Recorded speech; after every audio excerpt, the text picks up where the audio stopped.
The following was recorded in front of a live studio audience at the Studio 21 Podcast Cafe.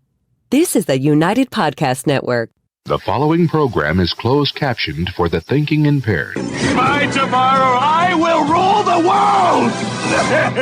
You think he's gone? He's not gone. That's the whole point. He's never gone! Is this some radical new therapy? You see? Well, I must have not been paying attention when you were just talking to me. Do you think that you could repeat the question? And I listened more attentively. There must have been something in all of that nothing that wasn't quite. You're gonna remember to share the show this week? Yeah. By the way, was it last week we did this? Yeah, and we also didn't make it on YouTube for some reason. Last week's show's not on YouTube. Interesting. Let me look into that. We also got to talk about monetizing the audios too. I'm making like $200 a month just on ads on the Valley Patriot website. Nice. And I know that there's a way to do that too on the Podbean and all that stuff. Yeah.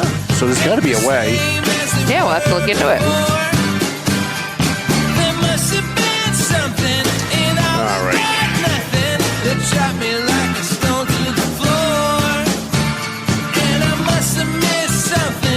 Remind me to tell you after the show why we're not having a 2-hour show today. No problem. Oh, I see. Yeah, there's a big error message on last week's show on YouTube. Yep. Thanks for letting us know, YouTube. Yep. That's all right. We'll fix it.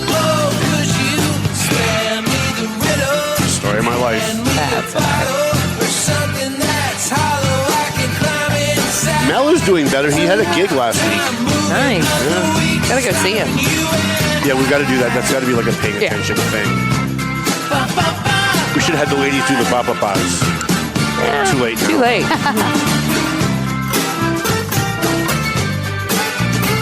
See, I thought I was going to have a full show today.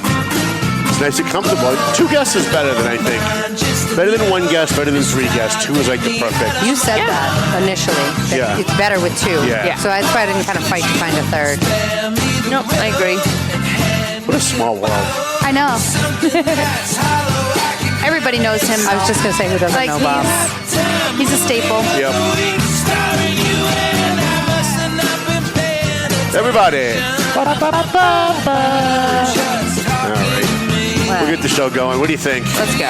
All right. Hi, how you guys doing? My name's Tom Duggan here with the Paying Attention Podcast. Hi, atop 2 Guys Smoke Shop at the Studio 21 Podcast Cafe. I want to thank our sponsors at the outset. I want to thank Century 21 McLennan Real Estate. We love Sam and Matt and Janet and everybody over there. I keep saying we have to have them on the show, so I think after the show today, I'm going to reach out to Matt and see if we can't book them for next month. Awesome. The real estate market is just really crazy right now. And what's fascinating to me is that the Merrimack Valley is always the opposite of what is going on everywhere else in the country when it comes to real estate. Like when things are really bad in the rest of the country, the Merrimack Valley seems to be doing really well. And when things are going really well in the rest of the country, the Merrimack Valley seems to be stagnant for some reason. So we want to get Matt and Sam back on the show, and maybe we'll get Dave Consoli to come on and hang out with us because I know he likes those guys. The Zany Pesci Law Office, I saw the most beautiful woman alive, Jana Zany Pesci, last night at the Celtics game. And it hurt me. It hurt me tremendously because, she was with her first husband. And secondly, because they were rooting for the Celtics. And our buddy George Niang from Methuen is playing for the Cleveland Cavaliers. And we were kind of rooting on for George. We were hoping George was going to do well and make it to the finals this year, but it wasn't in the cards for them. Also want to thank Ronnie Marsan and Son Construction, EIS Investigation and Gun Training. I hear they're doing really well now. They're starting to recover, and I like that. Borelli's Deli and Time Out Sports Bar in Haverhill. I've been now to Time Out Sports Bar at least 3 times.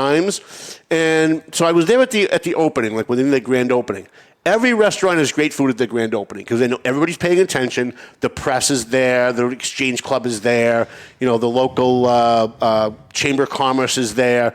But the key is to go back like a couple of weeks later when all the press and everybody else, the dignitaries aren't there. And I've been there a couple of times now, and the food there is really good, and it's very fresh. I always judge a place by their hot wings. If the hot wings are frozen hot wings, and you can tell that they're frozen hot wings when you get them, then usually that's not a good place to go to get like appetizers. I don't know if you guys agree with me. Agreed. The appetizers, they were really good. And I always judge a restaurant by the appetizers. At least that's like 1/3 of my score when I go. It's like 1/3 for the appetizers, 1/3 for the quality of the meal, and then 1/3 for the service. So Time Out Sports Bar, they're not officially advertising. That's a free plug, by the way. They're not paying to advertise with us. But I love those guys so much, and I love the owners, the Tamacchio family. They're doing a lot with TMF to help the homeless. And so anytime I see a business that's doing something to help the community and not looking for publicity for it, I always like to give them publicity for it. Who else did we leave out? They own Par 28 also, they do, right. Par 28, by the way. Par 28. Whole fire, and I'm not a pizza guy. Oh, it's so good. As a single guy, I've never been married, I'm done with pizza, right? But I have to tell you, I was there a couple of times, and I had takeout at least once. The whole fire pizza there was really good. And I like the thin crust. Like, I really like a thin, crispy crust at the bottom. And it was really, really good. I love their pizza. Yep. Tomo and Shaken Seafood, Clear Path for Veterans, New England, AFC Urgent Care. We are going to have Zaka come in with, I think, Kathy from AFC to talk about some stuff in the next couple of months. And a free shout-out to JG's Ice Cream. I love the Jafrida brothers. They're another family, another local business that does a lot for the community and doesn't do selfies while they're handing somebody a sandwich going, look at me, look how great I am. So we always like to give them a free shout out. Not to mention the fact that their ice cream is pretty good. It's actually real ice cream, unlike Breyers and some of these other places. That I don't know, did you see that, Christy? So I guess Breyers ice cream has now changed now. It's not ice cream anymore. It's not even really ice cream. Like, it doesn't melt. If you leave it out, it doesn't melt because it's not really ice cream anymore. Oh, my God. No, that's true. No. I was reading up on that. So you've got to be really careful what you eat now because there's all this genetically modified crap that's in all of our food. Yeah. Because let's face it, corporate America's trying to kill us. It's just there's no way around it.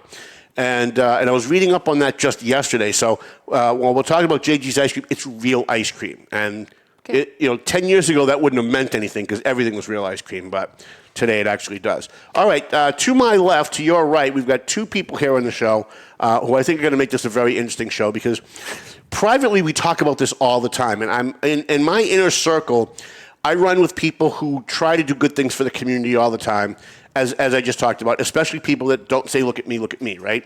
And we're always talking about how can we get the average person to be interested in helping the community in a way that's going to be substantial, like something that's actually going to make a difference in the community, not just like joining a board to sit on a board and use it as a title to like put on your resume. And so a few months ago, Katie Cook to my left, to your right, approached me and said, I'd really be interested in doing a column for the Valley Patriot to highlight some of the service organizations within the Merrimack Valley and some of the good things that they do. The reason I said yes to this, by the way, is there's a lot of organizations in the Merrimack Valley that don't do what they say they do. And if they do it, they're taking an awful lot of money off the top to pay themselves salaries. So when I was just saying off the air, when I joined a service organization, when I became a member of the Lawrence Lions Club, I joined and I said, listen, if within 5 weeks we're not out in the community doing something, I'm out. I don't want to join a group just to have meetings and sit around and have meetings about meetings. Like, when's our next meeting going to be? I want to actually go out and do something. And to their credit, within the first 5 weeks of joining the Lawrence Lions Club, we went to the Tarbuck School and did free eye screening for second grade kids. And we went to the Daybreak Homeless Shelter. And we actually found 2 people at the Daybreak Homeless Shelter who had serious eye issues, and the Lions paid for them to go to Boston and have their eyes operated on and taken care of for free. So I love the Lawrence Lions Club because as soon as I said that, they were like, yeah, you know what, you're right. Let's not just have meetings about meetings. Let's actually go out every 5 weeks or so and do something.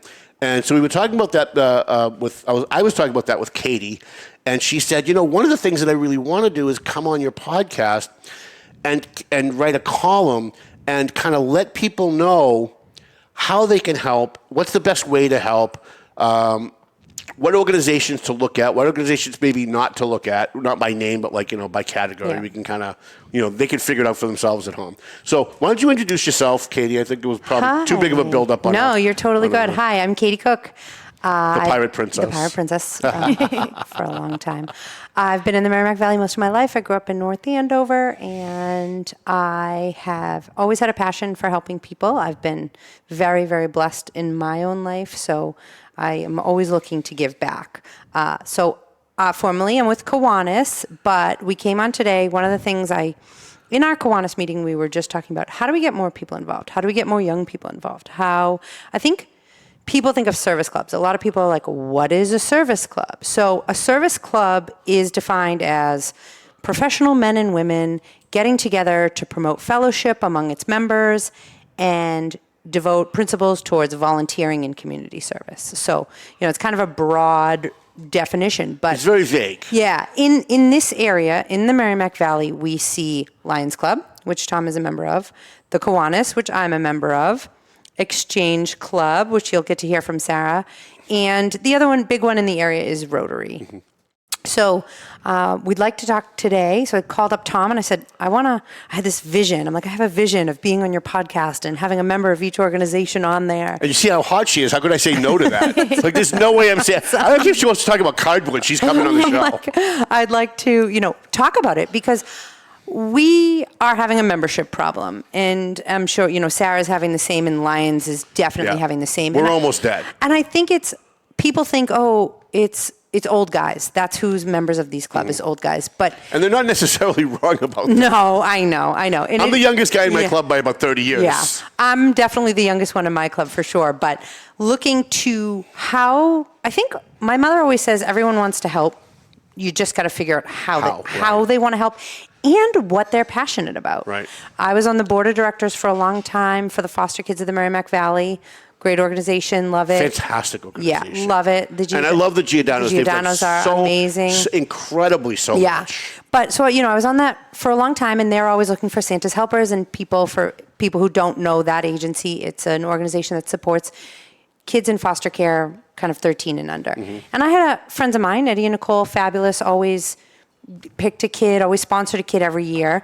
And then I was doing some work with VNOC, and they had a couple of guys coming home unexpectedly. That's the Veterans Northeast Outreach Center. Mm-hmm. And they were looking for someone to buy Christmas gifts for these particular families. And it was kind of very last minute. It was like 3 days before Christmas.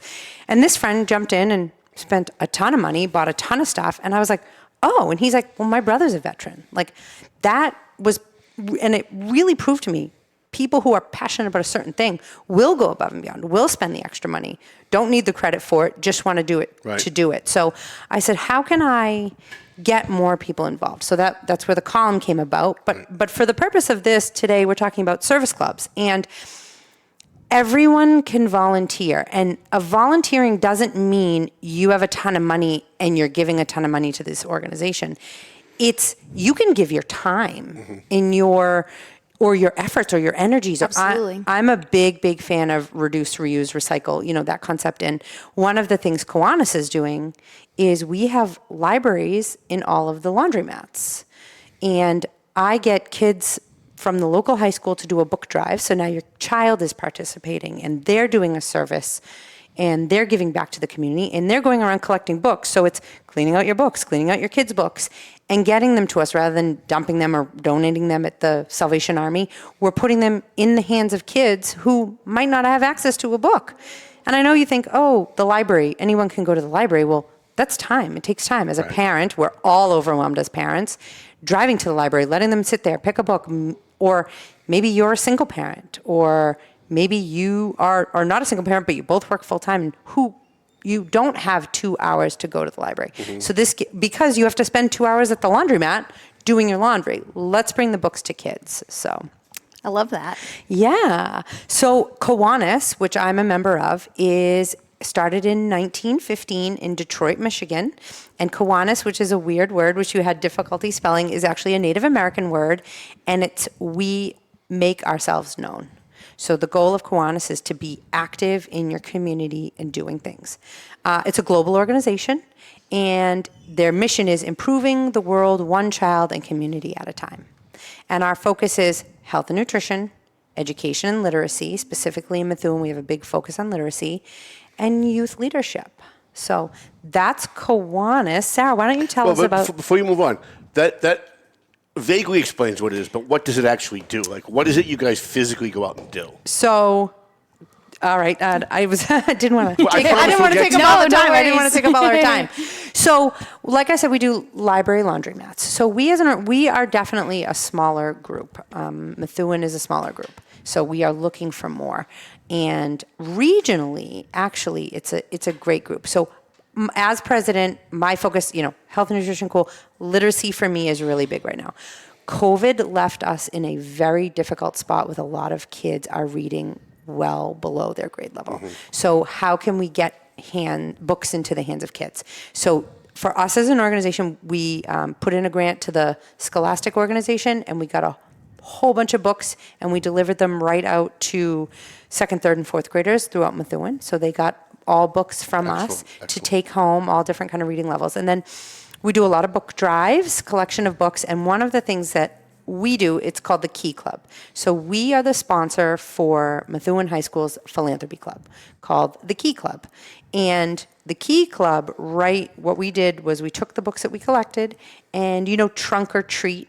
You know what the trunk or treat is? You're familiar with that? For those of you not familiar, instead of the kids walking around on Halloween, parents come, set up their cars, open their trunks, decorate them. They put out bowls of candy, and the kids walk around the parking lot of the high school. It's just a safer environment. They're not on the street because it is at night. It's fun. There's music. There's band. It's a good time. One of the few good things to come out of COVID. Yeah. Yes. So we set up a table. And we decorated our car like a spider, and we gave out books instead of candy. And the Key Club did, yeah.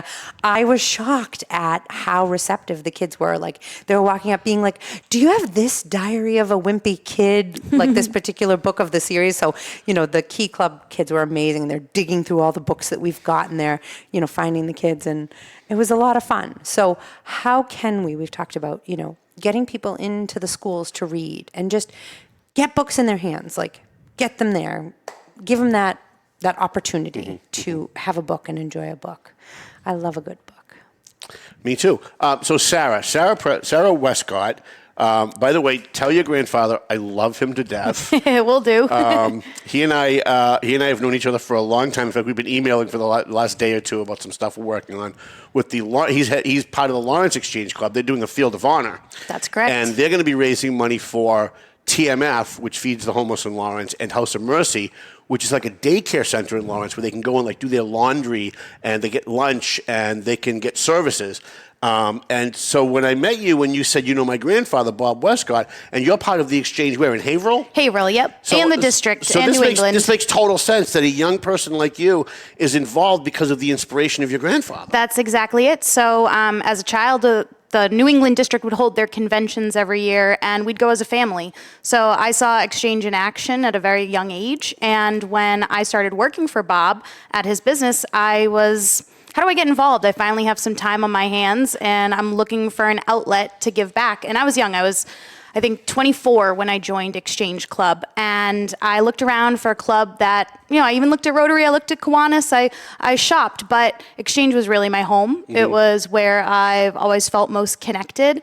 And within the Haverhill Exchange Club, I found people my age that were looking to do good, and I didn't have to have a ton of money to do it. That was, I saw in other places that people would pass the hat. And as a 24-year-old just breaking into business, I didn't have a lot of money to throw in to raise for things, but I had time and I had two hands and I could give back in a different way. And I found that in the Haverhill Exchange. And flash forward to now, I'm stepping into district leadership. So the clubs in the Merrimack Valley, there are, and slightly beyond, there are 12 of them, almost 12. We're opening a brand new charter club in Pepperell, Massachusetts, coming up in June. So that's very exciting. And we are, and I'm coming in as district leadership. So I'll be president and overseeing all of those clubs. And I get to have my hand in a few things, but mostly it's about connection and seeing how the district can help each individual club. But in terms of the Merrimack Valley, in Haverhill specifically, we have a few focuses as an organization. It's family, community, and country. And then the prevention of child abuse is our national project. So we dip our... Is that the case for all exchange clubs? Because it seems to be Lawrence's too. So yes. Is that all the exchange clubs? Yep, that is our national... Okay. Those are our core values. Okay. And our motto is unity for service. So we touch a lot of different things. And Haverhill specifically, when it comes to Americanism, we have our Hometown Heroes program. So folks sponsor sponsor banners with the photos of their veterans on them, with their names, their years of service, any medals or recognition that they received, and they hang throughout downtown in Haverhill from Memorial Day weekend coming right up through Veterans Day. Some of those are really incredible. I've got a couple of friends that are on those. One of them is Donnie Jarvis. Yep. Who is an amazing veteran. This guy got blown up 3 times in Iraq. 3 times. Yep. And went back. And he is now the Veteran Services Officer in, I'm going to get this wrong, but I think it's in Tewksbury. Or Bill Ricker. I think it's Bill Ricker. I think it is Bill Ricker. And so I'm driving down Haverhill, I think it was on Washington Street, and I saw Donnie Jarvis's picture, like honoring your service. And I thought, wow, how awesome. One of my frustrations, we do a thing on the Valley Patriot where on the front page we honor a veteran every month, but it's not a veteran who's died. Because it always bothered me, when we started the paper, it always bothered me that it seems like when a hero among us, like a veteran, a police officer, whatever, passes away, that's when we say all the great things about them. Well, they can't hear that. They can't appreciate that. So we wanted to do something for them while they were alive. Because, what better way to honor their sacrifice but to thank them, like, publicly while they're here to appreciate that we're thanking them.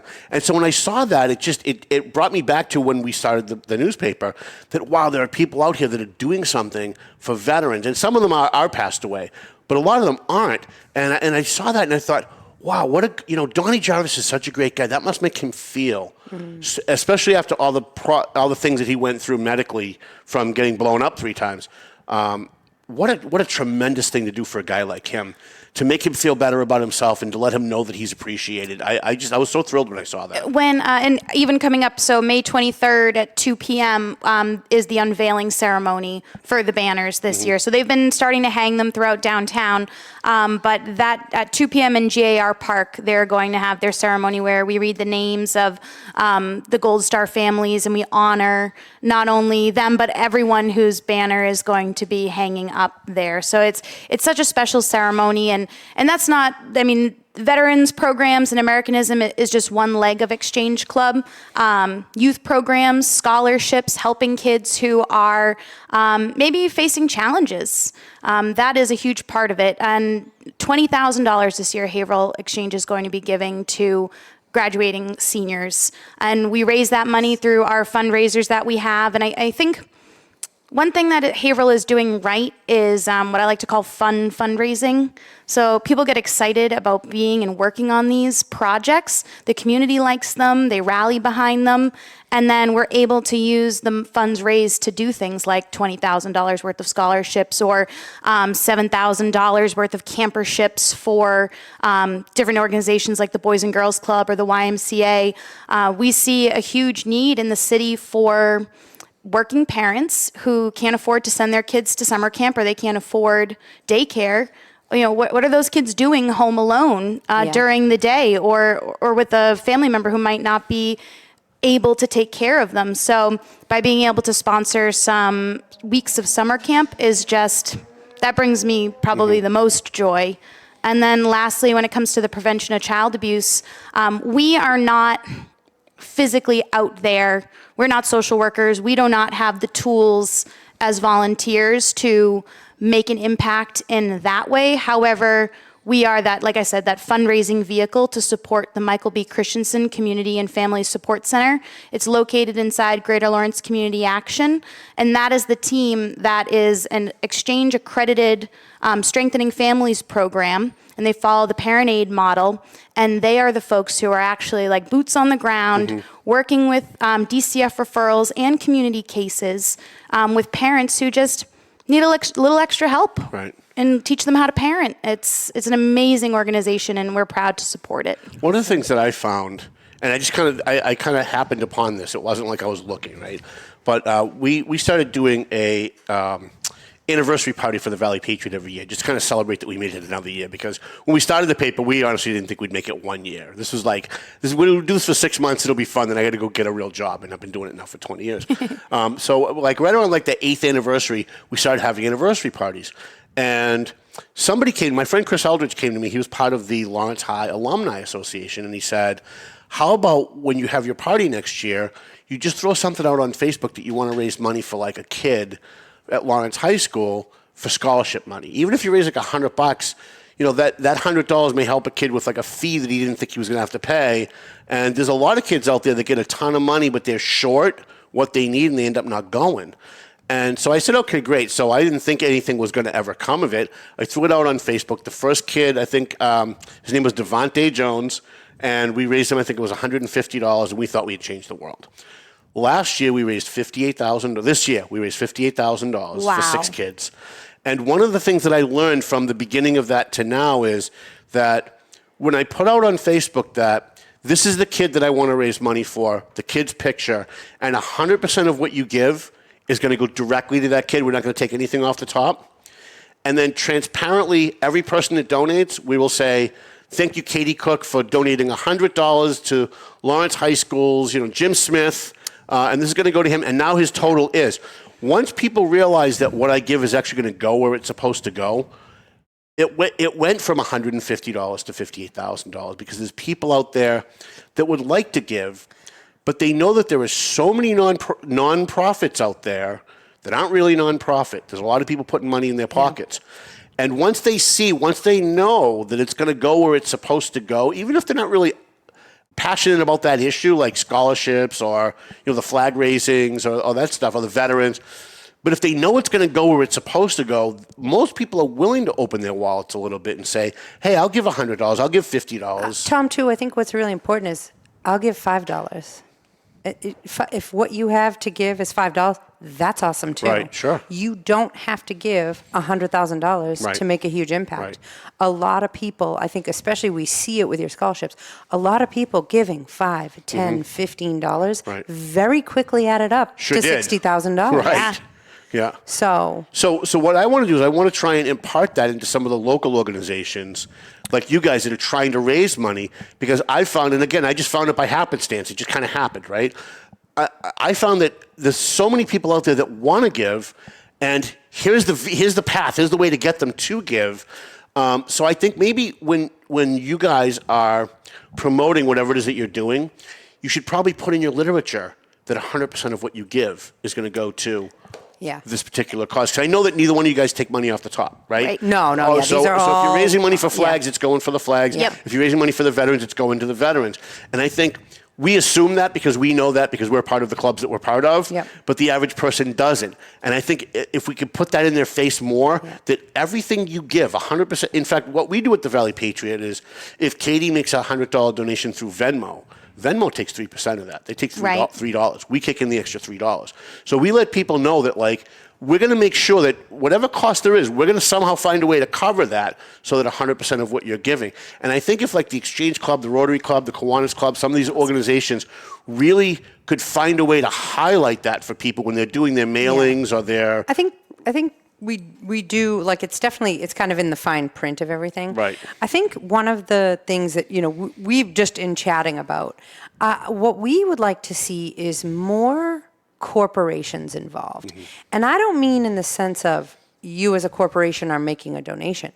We want corporations encouraging their employees to go join these organizations. I think banks are great. Right. Banks are great. Well, look at Enterprise Bank. I mean, they help every organization. Everybody. And they have employees on every board in the Merrimack Valley. Yep. They're tremendous. And we Salem Co-op for sure too. But the banks get it, and that's cool. So the banks will say to one of their younger employees, or maybe one of their more like marketing or sales employees, you have to go be on so many boards. So they're required. So as a corporation, what does that mean? That means you are paying their dues. So we all as members pay dues.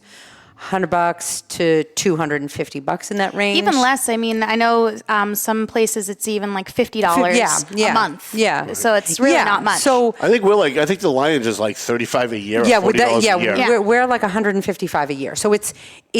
But that's not the point. You as a corporation, you should be backing your employees. And that doesn't mean backing your employees by writing them a paycheck. Say to them, we want to build this community. We want to support you in this community. What are you passionate about? If you're passionate about literacy, then Kiwanis is the place for you. It's not, because it's more than just, it's let them go to that meeting. So maybe we meet once a month. I know Lawrence Kiwanis meets once a week for lunch.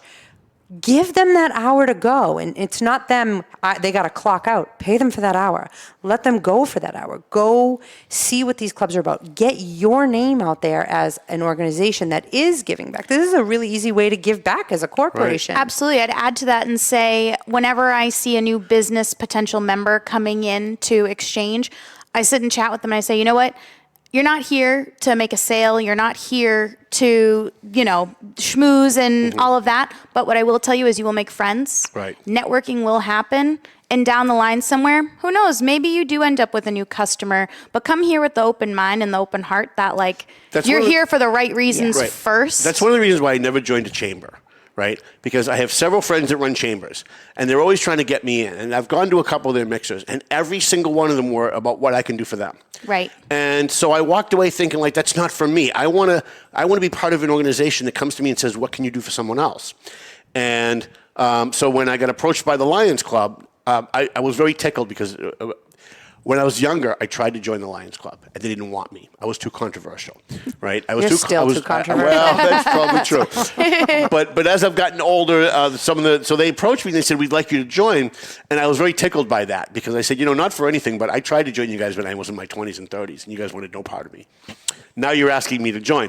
So if you're willing to do the work, so I said, what is it you guys want to do? And I was talking to Dave O'Brien and my cousin at the time, and they said, look, what we really want to do is we want to get out into the community to people who can't afford to have eye exams. Give them eye exams, because if we find something wrong with them, we have funds that can help them if they can't pay for cataract surgery, or maybe it's just glasses. Mm-hmm. Sometimes you have somebody that just can't afford glasses, and we find out that they need glasses. And we've actually found a bunch of kids at the Tarbuck School in the second grade. A bunch of kids, I think it was 15 kids that we found that actually needed glasses, and they live in the Basswood Street area. Their parents can't afford glasses, and they don't have the special insurance for it. It's more than glasses, Tom. It's who's driving them to the appointment, who's pulling them out, taking them to the appointment, getting their eyes tested. And then it's every year, then picking the frames. And then that's all. My daughter has glasses. It's expensive. Yeah. It's expensive, requires time, effort, energy. So one of the things that I think I'd like to see you guys do, merging your efforts, being here, first of all, is great, right? Merging your efforts to try and find ways to bring people in and let them know that if you want to volunteer, it's not a big time commitment, right? There are people that want to give more time. That's great. Of course. But everybody's very busy, right? Everybody's working 2 jobs. They got kids. They got grandkids. They're being pulled in 30 different directions. But if we can find a way to let them know that everything you give is going to go where it's supposed to go, and that there's a time that you can give, a short amount of time that you can give, and what that generates for the community, I think that would be tremendous. So I want to use the Valley Patriot to help you guys do that. My next article, I know we've talked about this, but I'm writing The Heart of the Valley, a new column in the Valley Patriot, and it is next month is going to focus on service organizations and talking a lot what we're doing here, but specifically, the 4 that are in this area, and my goal is to highlight them, and then I'm going to put together a resource online, which I'll just kind of publish on Facebook, and I think it might be too much for the paper, but you can share it. And it'll be each of these organizations, where they meet, who to reach out to, I would absolutely publish that. Yeah. I would absolutely publish it. I would make that the paper? I would make that my whole notebook. Okay.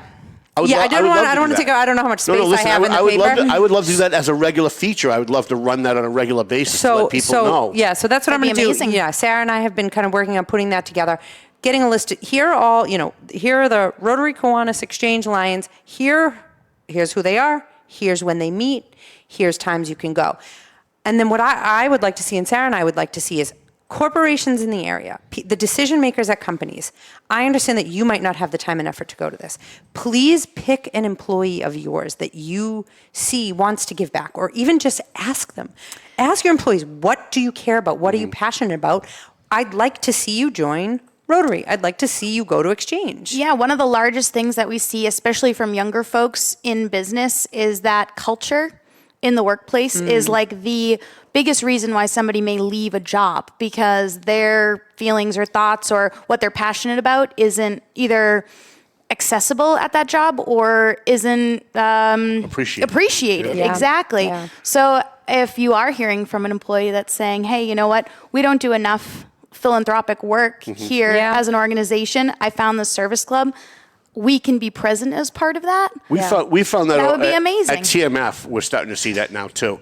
And maybe we should integrate you guys in with TMF too, because what we're seeing is that there are organizations and companies that will come down to TMF on a Wednesday night. I don't know if you know what TMF is. It's the movement family. They feed the homeless every Wednesday night. Yep. It's a family dinner. They set up tables and chairs, and restaurants donate food, and sometimes people bring their homemade food. And what we're starting to see is businesses like, for example, Enterprise Bank, they showed up with like 8 employees showed up, and they didn't just like show up with the food and leave. Like a lot of places do that, and that's fine. We'll take your food donation 7 days a week, right? But they came and they stayed. Borelli's Deli did the same thing. Borelli's Deli donated a bunch of food, and then they showed up, and then the people who work at Borelli's Deli served the food and talked to the homeless and found out what their needs were and kind of made that connection with them. Yeah. And then they bring that back to work, right? They bring that back to work and they talk to their fellow workers. And then the following time that they came, there were 4 other people that didn't come the first time that heard about it, heard how great it was, and wanted to be a part of it. Yeah. So you bringing that up with having corporations, I want to include in that small businesses, because there are a lot of small businesses. Actually, I would say the bulk of the real giving in the Merrimack Valley is small businesses. Corporations, excuse my French, suck. They don't want to get involved in local things. They're petrified that there's something's going to be controversial, and it's very difficult to get everything through corporate approval to get them to do anything. And I found that just trying to raise money for scholarships. We had small mom and pop places like Borelli's calling and saying, we want to give $500 or $1,000. But then we call, like, I don't want to mention any names, but we called 2 or 3 major corporations that are headquartered in the Merrimack Valley. And it was like, well, it's going to take 8 months to get that approved. Well, that doesn't help me. I'm, the event's in 3 months. Yeah. Right. Yeah. When we say corporation, we mean any business in the any business in the Merrimack Valley, big, small, whatever it might be. But we want you guys, people watching this, if you are in leadership at a business, go have a conversation with your younger employees. Right. See, because what's happening, they're not saying, that we feel unfulfilled in this role. They're just quitting and leaving. Yes. Right. And when it comes to younger people even joining service clubs, what we're seeing in the market, and I just learned this recently, that there's a big drop-off approaching us with volunteerism. Yeah. We're having fewer people volunteer, and the people who are volunteering are taking on more hours. So there's going to be burnout, there's going to be problems. Yeah. So how do we engage that younger group of people who are not volunteering?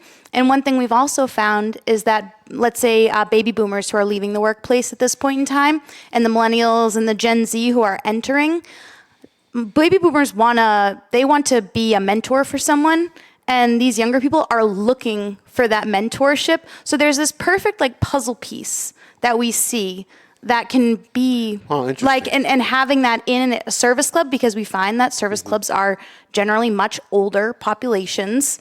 So inviting these younger folks and teaching them everything it's there and it's wanted. Yeah. And I say any younger individual watching this who is like, I would like to come see what a service organization is about, reach out to Sarah or myself. We're pretty easy to find on social media. Yep.